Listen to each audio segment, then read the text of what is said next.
नमस्ते प्रधानमंत्री जी। मैं मनन मित्तल डीपीएस बैंगलोर साउथ से बोल रहा हूं। मुझे आपसे एक प्रश्न है। ऑनलाइन पढ़ाई करते वक्त बहुत सारे डिस्ट्रैक्शंस होते हैं, जैसे कि ऑनलाइन गेमिंग वगैरह वगैरह। हम इससे कैसे बचें? ये स्टूडेंट है क्या?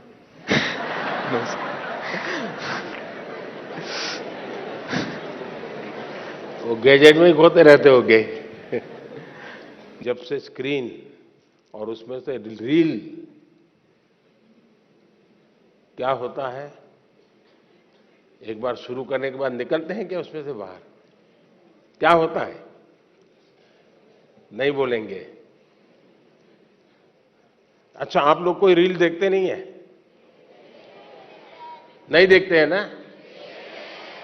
तो फिर शर्माते क्यों हो, बताओ ना। निकलते हैं क्या बाहर अंदर से?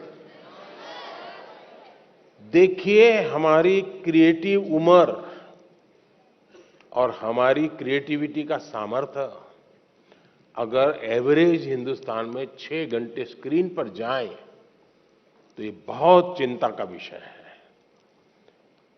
एक प्रकार से गैजेट हमें गुलाम बना देता है। हम उसके गुलाम बनकर के जी नहीं सकते हैं। परमात्मा ने हमें एक स्वतंत्र अस्तित्व दिया है, स्वतंत्र व्यक्तित्व दिया है, और इसलिए हमें सचेत रहना चाहिए कि कहीं मैं इसका गुलाम तो नहीं हूं। आपने देखा होगा, आप कभी भी देखे होंगे, मेरे हाथ में कभी कोई मोबाइल फोन शायद आप रेयरली कभी देखा होगा, रेयरली। मैंने क्यों अपने आप को संभाल के रखा हुआ है, जबकि मैं एक्टिव बहुत हूं, लेकिन उसके लिए समय मैंने तय किया हुआ है। उस समय के बाहर मैं ज्यादा नहीं करता हूं। और इसलिए लोग, तो मैंने देखा है, अच्छी मीटिंग चल रही है, बहुत अच्छी, और थोड़ा सा वाइब्रेशन आया तो ऐसे निकाल के देखता है। मैं समझता हूं कि हमने खुद ने कोशिश करनी चाहिए कि हम इन गैजेट्स के गुलाम नहीं बनेंगे।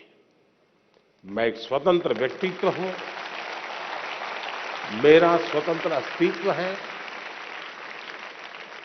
और उसमें से जो मेरे काम की चीज है उस तक ही मैं सीमित रहूंगा। मैं टेक्नोलॉजी का उपयोग करूंगा, मैं टेक्नोलॉजी से भागूंगा नहीं, लेकिन मैं उसकी उपयोगिता और आवश्यकता अपने मुताबिक करूंगा।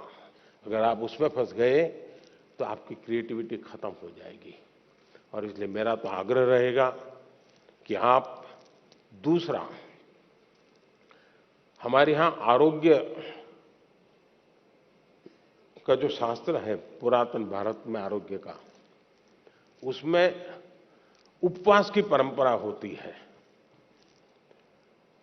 कि कुछ जरा ऐसा लगता है तो ऐसा करो, आप फास्टिंग करो। कुछ हमारे देश में कुछ रिलीजियस रिचुअल्स में भी होता है फास्टिंग करो। अब वक्त बदल चुका है, तो मैं आपको कहूंगा, क्या आप हफ्ते में कुछ दिन या दिन में कुछ घंटे ये टेक्नोलॉजी का फास्टिंग कर सकते हैं क्या? कि उतने घंटे उसकी तरफ जाएंगे ही नहीं।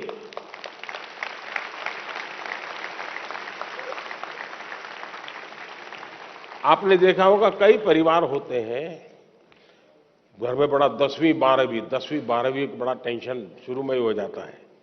सारे कार्यक्रम तय करते हैं परिवार वाले, नहीं भाई अगली साल कुछ नहीं है, वो 10वीं में है, वो अगली साल कुछ नहीं, वो 12वीं में है। ऐसा ही चलता है घर में। और फिर टीवी पे भी कपड़ा लगा देते हैं, हाँ नो टीवी, क्यों? एग्जाम है, 10वीं की एग्जाम है, 12वीं की एग्जाम है। अगर हम इतने जागरूक होकर के टीवी पर तो पर्दा लगा देते हैं, लेकिन क्या हम स्वभाव से तय कर सकते हैं कि सप्ताह में एक दिन मेरा डिजिटल फास्टिंग होगा, नो डिजिटल डिवाइस, मैं किसी को हाथ नहीं लगाऊंगा। उसमें से जो फायदा होता है उसको ऑब्जर्व कीजिए, धीरे धीरे धीरे आपको उसका समय बढ़ाने का मन करेगा। उसी प्रकार से हमने देखा है कि परिवार हमारे तो छोटे होते जा रहे हैं, और परिवार भी इस डिजिटल दुनिया में फंस रहे हैं। एक ही घर में माँ, बेटा, बहन, भाई, पापा सब रह रहे हैं और एक ही कमरे में वो उसको व्हाट्सएप कर रहा है। मैं आपकी ही बात बता रहा हूं ना। माँ भी पापा को व्हाट्सएप करेगी। देखा होगा आपने, घर में सब बैठे हैं साथ में, लेकिन हर अपने मोबाइल में खोया हुआ है। वो उधर देख रहा है, ये इधर देख रहा है। यही हो गया है ना। मुझे बताइए परिवार कैसे चलेगा जी। पहले तो बस में, ट्रेन में जाते थे तो लोग गप्पे मारते थे। अब अगर कनेक्टिविटी मिल गई तो पहला काम यही, जैसे दुनिया भर का काम उन्हीं के पास है, उनके बिना दुनिया रुक जाने वाली है। ये जो बीमारियां हैं, इस बीमारियों को हमें पहचानना होगा। हम अगर इन बीमारियों को पहचानेंगे तो हम बीमारियों से मुक्त हो सकते हैं। और इसलिए मेरा आग्रह है, घर में भी क्या आप एक एरिया तय कर सकते हैं क्या? परिवार में जाके आज ही तय कीजिए, एक एरिया तय करिए। ये एरिया जो है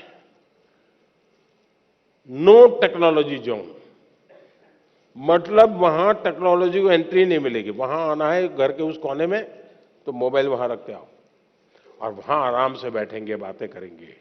नो टेक्नोलॉजी जोन। घर के अंदर भी एक कोना बना दीजिए, जैसे देवघर होता है ना, भगवान का मंदिर एक अलग होता है कोने में, वैसा ही बना दीजिए। भाई इस कोने में आना है, चलो जाओ मोबाइल बाहर रख के आओ, यहां ऐसे बैठो।